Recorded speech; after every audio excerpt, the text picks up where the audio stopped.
हाँ जी, नमस्कार प्यारे साथियों, मेरे मित्रों, मेरे सहपाठीगण और मेरे विद्यार्थियों। आज अपन क्लास 12वीं का राजनीतिक विज्ञान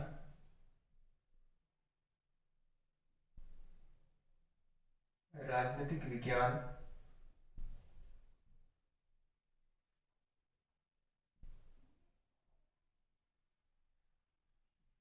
क्लास 12th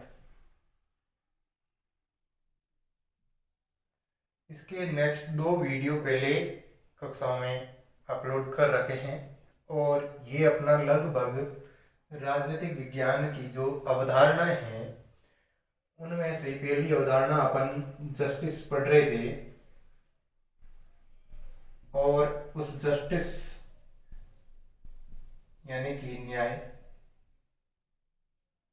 ये अपन पढ़ रहे थे। तो इसकी सामान्य अवधारणा न्याय की हो चुकी थी, प्लेटो की अवधारणा भी हो चुकी थी। अब है अरस्तु। अपन ने इसकी सामान्य जानकारी पढ़ ली। सामान्य जानकारी के बाद प्लेटो ने न्याय के बारे में क्या सिद्धांत दिए वो भी पढ़ लिए।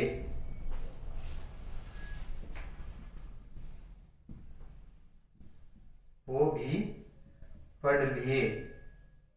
अब आज बात करते हैं अरस्तु की। अरस्तु ने न्याय के बारे में क्या बात कही है, यानी कि अरस्तु ने न्याय का क्या सिद्धांत दिया है, उसके बारे में अपन आज इस वीडियो लेक्चर के अंदर विस्तार से पढ़ेंगे, यानी कि क्लास 12वीं की बुक के अकॉर्डिंग। तो चलते हैं। थोड़ा सा जब अरस्तु के बारे में बात करते हैं तो अरस्तु का परिचय सबसे पहले देखेंगे थोड़ा सा। उसके बाद इसने न्याय के क्या सिद्धांत दिए वो पढ़ेंगे और न्याय के अंदर सर्वप्रथम न्याय की परिभाषा क्या दी थी वो देखेंगे। और अब देखिए, अरस्तु हमारे निकटतम संबंधी जैसे लगने चाहिए, क्योंकि जब आप राजनीतिक सिद्धांत के अंदर किसी भी विद्वान यानी कि राजनीतिक चिंतन के जो विचारक हैं उनको जब आप पढ़ते हैं तो सर्वप्रथम आपको उनके विचारों के सम्मान अपने विचार को बनाना पड़ता है, तब जाकर वो सिद्धांत अपने को समझ में आते हैं। तो जब अरस्तु की बात करेंगे तो अरस्तु के जैसा बनना पड़ेगा, अरस्तु के जैसा दिखना पड़ेगा, तब जाकर अपन राजनीतिक विज्ञान के अंदर अरस्तु के द्वारा जो न्याय की परिभाषाएं यानी कि राजनीतिक सिद्धांत के अंदर जो न्याय के सिद्धांत को स्पष्ट किया गया है वो अपन अच्छी तरीके से समझ पाएंगे। तो इनका जन्म होता है 383 ईस्वी के ईसा पूर्व कह सकते हैं, ठीक है। और इनका जन्म हुआ था मकदूनिया के अंदर। बस सामान्य सी जानकारी इतनी याद रखनी। इनका जन्म कहाँ हुआ था? मकदूनिया के अंदर हुआ था। अब मकदूनिया के अंदर भी एक छोटा सा ग्राम पड़ता था, स्थान पड़ता था, वो था स्टेगिरा।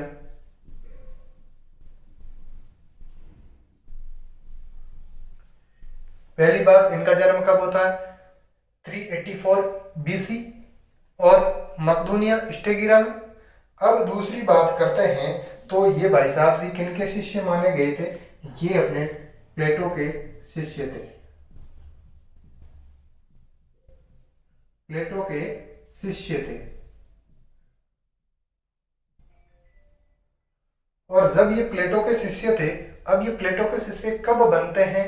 तो बात करते हैं कि जब प्लेटो ने एक ग्रंथ लिखा था रिपब्लिक और एक दूसरा ग्रंथ लिखा था लोज।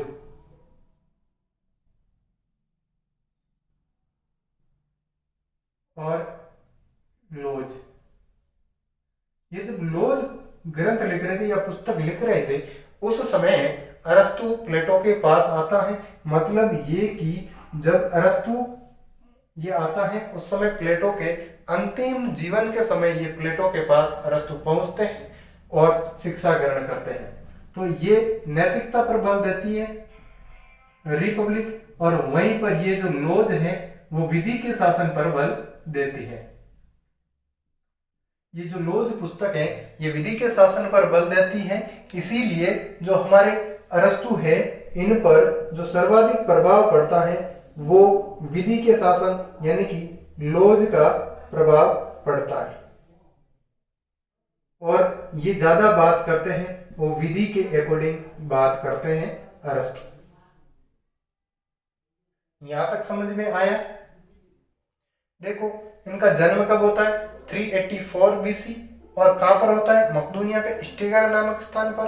और प्लेटो के शिष्य थे, प्लेटो के पास ये शिक्षा ग्रहण कब करने आते हैं? जब लॉज नामक पुस्तक की रचना करते होते हैं प्लेटो, उस समय ये आते हैं, मतलब कि प्लेटो के अंतिम जीवन काल के अंदर इनके पास आते हैं। तो इन पर जो सर्वाधिक प्रभाव पड़ता है वो लॉज की पुस्तक का पड़ता है, इसीलिए इनके जो विचार है वो सर्वाधिक विधि से संबंधित है। और इसके बाद होता क्या है? ये अरस्तु जब शिक्षा ग्रहण करने के बाद प्लेटो की मृत्यु हो जाती है और ये खुद अकादमी के अध्यक्ष बनना चाहते हैं, लेकिन इनको अकादमी का इनको अकादमी का अध्यक्ष नहीं बनाया जाता है। उनका एक रीजन ये भी है क्योंकि ये ईरान के नहीं थे, इनकी ये मूल रूप से वहां के निवासी नहीं होने के कारण इनको अकादमी का अध्यक्ष नहीं बनाया जाता है, इसीलिए ये वहां से कहाँ चले जाते हैं? ये वापस मध्य एशिया की तरफ आ जाते हैं और ये ईरान लौट जाते हैं, यानी कि यूनान में इनका कोई स्थान नहीं रहता है, तो ये ईरान की ओर प्रस्थान करते हैं। और ईरान के एक राजा होते हैं आर्नियस, ईरान के एक राजा होते हैं आर्नियस। आर्नियस की एक दत्तक पुत्री होती है, उनसे ये शादी कर लेते, दत्तक पुत्री से ये विवाह करते हैं और उसके बाद जब ये पुनः सिकंदर यूनान पर राज्य करता है उसी समय ये आते हैं वापस और मकदूनिया लौटते हैं। वहां पर आने के बाद ये सिकंदर को पुनः शिक्षा देने का कार्य करते हैं। सिकंदर को तो आप जानते ही हैं, विश्व विजेता सिकंदर वही है। और सिकंदर को जब शिक्षा देने के लिए वापस आते हैं, इनको शिक्षा देते हैं और ये सिकंदर के गुरु बन जाते हैं। कौन बनते हैं? अरस्तु। यहां तक समझ में आया? लॉज का सबसे ज्यादा प्रभाव आर्नियस के राजा थे, उनकी दत्तक पुत्री आर्नियस जो ईरान के राजा थे उनके दत्तक पुत्री से विवाह करते हैं और सिकंदर के ये गुरु भी रहे हैं। और सिकंदर की मृत्यु के बाद इनको भी मारने का प्रयास किया जाता है, लेकिन इन्होंने एक वाक्य दोहराते हुए वहां से भाग जाते हैं। कहते हैं कि जो इतिहास में एक बार गलती हो जाती है उसको मैं दोहराना नहीं चाहता, इसलिए ये फिर वहां से बच जाते हैं। लेकिन इनकी मृत्यु कैसे होती है अभी तक विद्वानों में मतभेद है। ये तो था अरस्तु का छोटा सा परिचय। अब परिचय के बाद अपन देखते हैं तो वो ये है इनकी न्याय से संबंधित कुछ परिभाषाएं। जो न्याय से, ये जो न्याय है इनसे संबंधित कुछ परिभाषाएं में न्याय के संबंध में अरस्तु ने क्या परिभाषाएं दी वो देखते हैं। तो इन्होंने सबसे पहली परिभाषा दी थी तो वो ये थी कि न्याय का सरोकार मानवीय संबंधों के नियमन से है। न्याय का जो सरोकार है, न्याय का सरोकार मानवीय संबंधों के नियमन से है।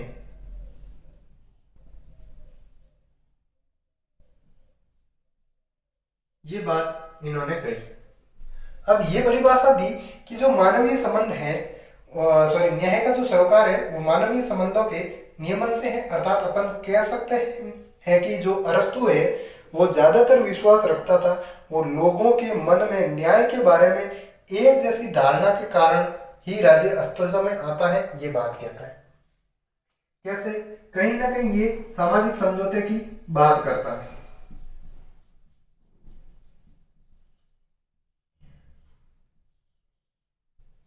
ठीक है, ये कहते हैं कि समाज है और उस समाज के अंदर व्यक्ति क्या करेंगे, इकट्ठा होंगे एक जगह व्यक्ति इकट्ठा होते हैं और एक जगह इकट्ठा होने के बाद ये व्यक्ति है, ये भी व्यक्ति है और ये एक व्यक्ति है, ये व्यक्ति, ऐसे करते करते बहुत सारे व्यक्ति एक जगह इकट्ठा होंगे और इनके जो विचार होंगे और ये जो विचार हैं ये कहीं ना कहीं इन सभी के विचारों से मेल खाते हैं, इसीलिए वो जाकर एक नियम के ऊपर आकर रुक जाते हैं और वो नियम सभी के लिए सर्वमान्य कर देते हैं। ऐसी बात ये अरस्तु कहते हैं। अब जो दूसरी परिभाषा दी अरस्तु ने वो ये दी थी कि न्याय के अंदर वो सब शामिल हैं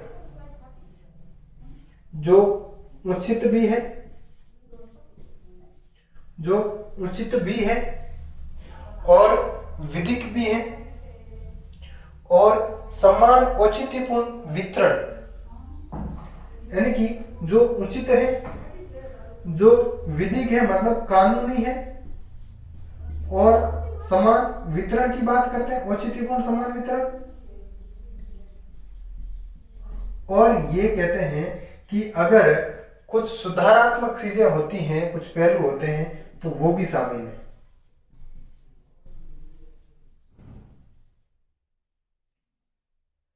पहले तो ये कहते हैं कि न्याय के अंदर जो भी इस संसार में प्रकृति के नियमों से लेकर मानवीय नियमों को शामिल करते हैं और उनमें जो भी वस्तुएं सबको उचित लगती हैं समाज के अंदर, वो सभी न्याय के अंदर आएगी।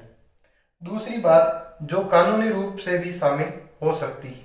ऐसा नहीं है केवल और केवल जो न्याय होगा वो प्राकृतिक नियमों पर आधारित होगा, ऐसा कदापि नहीं है। न्याय विधि यानी कानून के अनुसार भी हो सकता है और वो कानून मानवीय कानून भी हो सकते हैं। और उसके बाद समान वितरण की बात करता है, औचित्यपूर्ण समान वितरण की बात करता है और कहता है कि जो वितरण किया जाता है वो योग्यता के आधार पर होना चाहिए, बिना किसी भेदभाव के।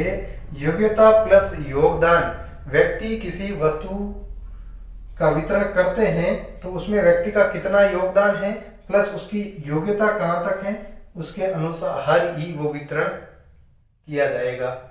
जैसे एक मान लीजिए आप किसी पद पर बैठना चाहते हैं, वो पद चाहे आईएएस की कुर्सी हो, चाहे आपके परिवार के मुखिया का पद हो, ये थोड़ी डिफरेंस है। मुखिया का पद तो चलो बुजुर्ग व्यक्ति को ही मिलता है, लेकिन जो आईएएस का पद है ये योग्य व्यक्ति होगा उनको ही दिया जाएगा, अयोग्य व्यक्ति को नहीं दिया जाता है। और ये बात यहां समझाना चाहता है अरस्तु। और एक सुधारात्मक की बात करता है, तो सुधारात्मक के अंदर अरस्तु कहता है कि एक ये दंड व्यवस्था में लागू होता है सुधारात्मक। अगर किसी व्यक्ति ने कोई अपराध किया है, अगर उस अपराध को सुधारा जा सकता है छोटी मोटी कानूनी कार्रवाई करके या फिर उसको थोड़ा सा दंड देकर या फिर समझा बुझाकर, तो उसमें सुधार किया जाना आवश्यक है और सुधार करना ही उचित है। ऐसी बात अरस्तु कहता है। और ये एक और बात पर भी बल देता है, तो वो ये है जो अन्यायपूर्ण होता है, ठीक है, उसमें भी सुधार हो सकता है। न्यायपूर्ण में तो कभी सुधार की संभावना ही नहीं है। जो सभी के लिए न्याय प्रिय लगेगा, सभी को सही लगेगा, उसमें क्या सुधार करना है। तो सुधार तो किसमें किया जाएगा? सुधार उसमें किया जाएगा जो अन्यायपूर्ण होगा, और अन्यायपूर्ण में उसमें जो कुछ छोटा मोटा सुधार करने की गुंजाइश होती है। तो ऐसा नहीं है किसी ने मृत्यु दंड पे, सॉरी, वो कोई किसी व्यक्ति का मर्डर के ऊपर मर्डर करते जा रहा है, आप उसको कहते हो इसमें सुधार कीजिए, उसमें सुधार की कोई गुंजाइश नहीं होती है।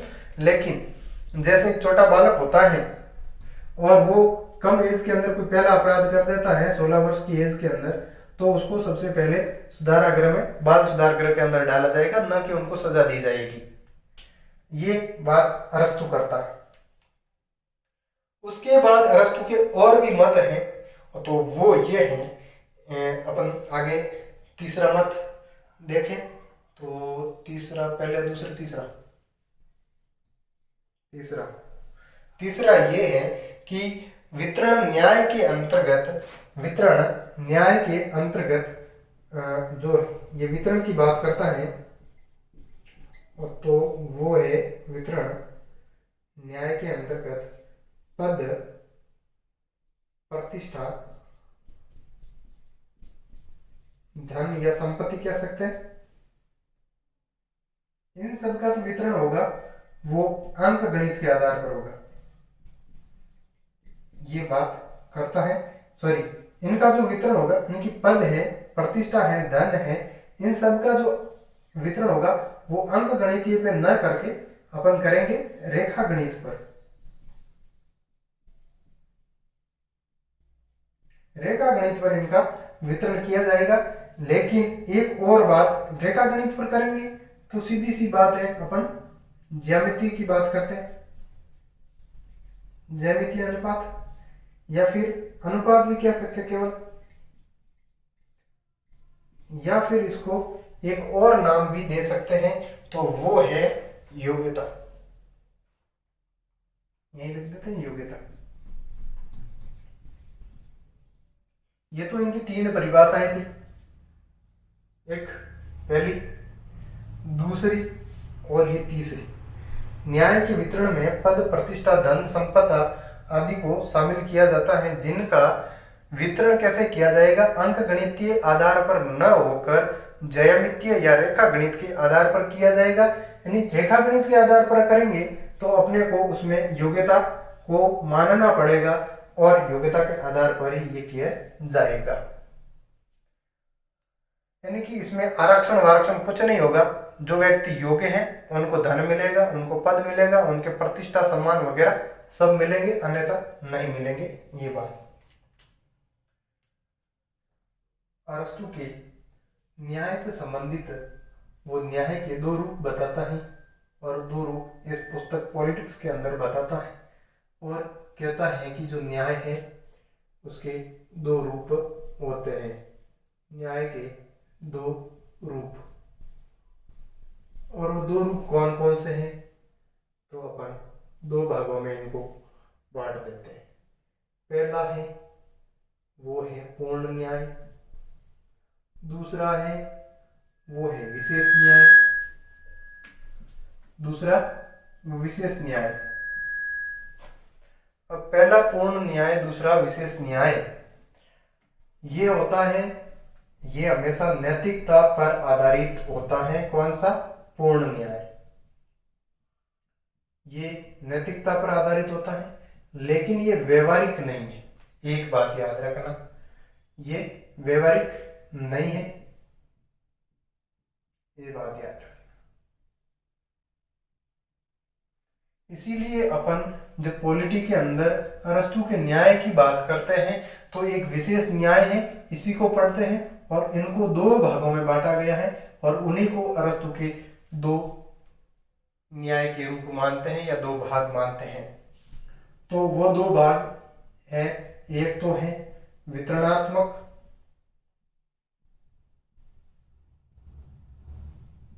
दूसरा है सुधारात्मक।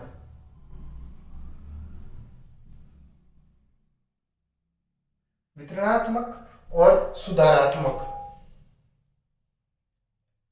अब वितरणात्मक से पहले थोड़ा अपन समझें तो ये और अच्छी बात है कि इनको इंग्लिश में डिस्ट्रीब्यूटिव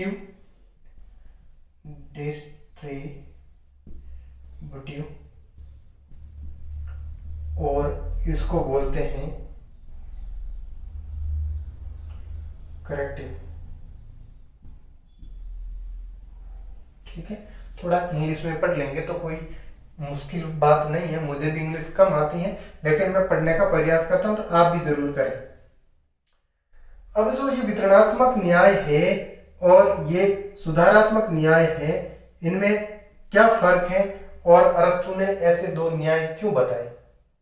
अब मैंने ये बात पहले भी बताई थी, ये जो नैतिकता पर आधारित है, ठीक है, और ये वाला जो न्याय है ये हमेशा विधि पर बेस्ड है।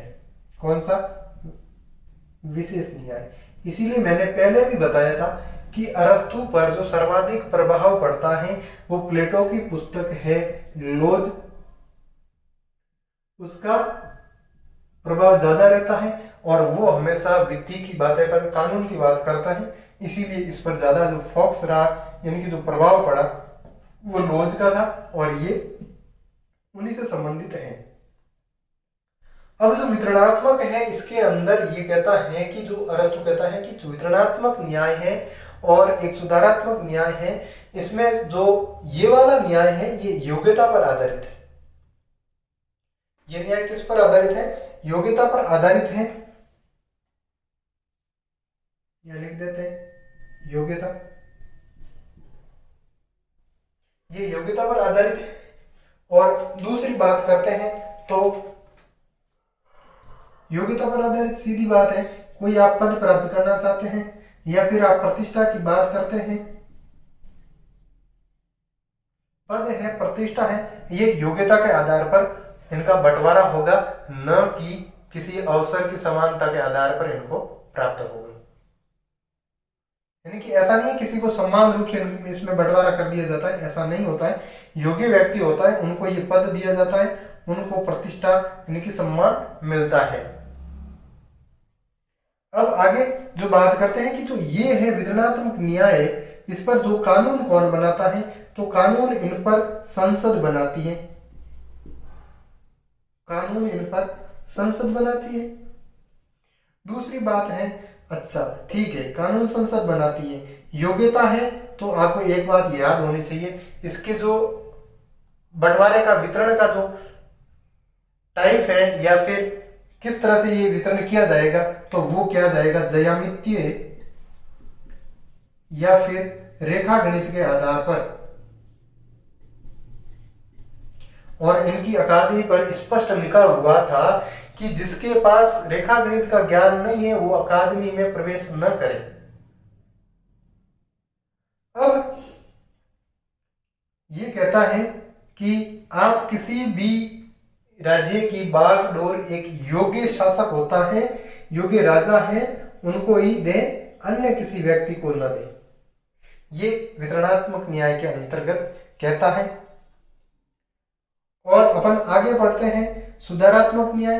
अब जो सुधारात्मक न्याय है ये हमेशा राज्य के पास पावर ज्यादा रहती है, तो राज्य के पास पावर है तो सीधी सीधी मतलब अपन बात करेंगे तो इस पर क्या होगा? ये अंक गणितीय होगा। ये सुधार किस तरह का है? अंक गणितीय सुधार है। और ये सुधारात्मक है, ये एक्चुअल में इस पर जो कानून वगैरह बनाने का जो कार्य है वो हमेशा न्यायपालिका करती है। इस पर कानून व्यवस्था का कार्य न्यायपालिका को सौंप रखा है। और उसके बाद में एक और बात है, तो वो ये है कि जो राज्य के पास पावर है, राज्य क्या करेगा? व्यक्ति के जीवन और उनका सम्मान, किसी भी व्यक्ति के अधिकारों की रक्षा करना और उनके जीवन की रक्षा करना और उनके स्वतंत्रता की रक्षा करना, ये सब राज्य के पास है और राज्य का कर्तव्य बनता है कि वो इन सब की रक्षा करे और रक्षा का भार इन पर रहता है। अब कानून व्यवस्था की है तो न्यायपालिका बनाती है। अब अरस्तु कहता है कि एक व्यक्ति है, अगर किसी ने कोई बड़ा अपराध किया है तब तक तो कोई दिक्कत नहीं, सजा हो ही जाएगी, लेकिन कोई ऐसा अपराध जिसमें छोटा मोटा सुधार की गुंजाइश होती है तो उसमें सुधार किया जाना चाहिए। मतलब ये वाला है प्रावधान, ये दंड विधि से संबंधित है, दंड कानून से संबंधित है सुधारात्मक नियम।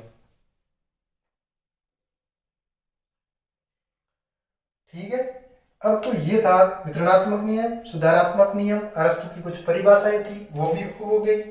और आगे अपन देखते हैं तो वो नेक्स्ट वीडियो के अंदर देखेंगे मध्यकाल के अंदर जो न्याय की जो व्यवस्था की गई थी वो किस प्रकार की थी, और वो चर्च और राज्य की भी संघर्ष था। उसमें आपके जो टॉपिक हैं एक्विनास हैं और संत ऑगस्टाइन, ये दो विचारक दे रखे हैं। इन दोनों को अच्छी तरीके से पढ़ा जाएगा, उसके बाद में आधुनिक न्याय को पढ़ा जाएगा। तो चलो आज अपना वीडियो यहीं समाप्त करते हैं। आप सबका कीमती समय, अमूल्य समय जो मेरे को सुनने में दिया है, उन सब के लिए मैं आपका धन्यवाद ज्ञापित करता हूं। और मेरे इस वीडियो को लाइक, शेयर और सब्सक्राइब जरूर करें। धन्यवाद।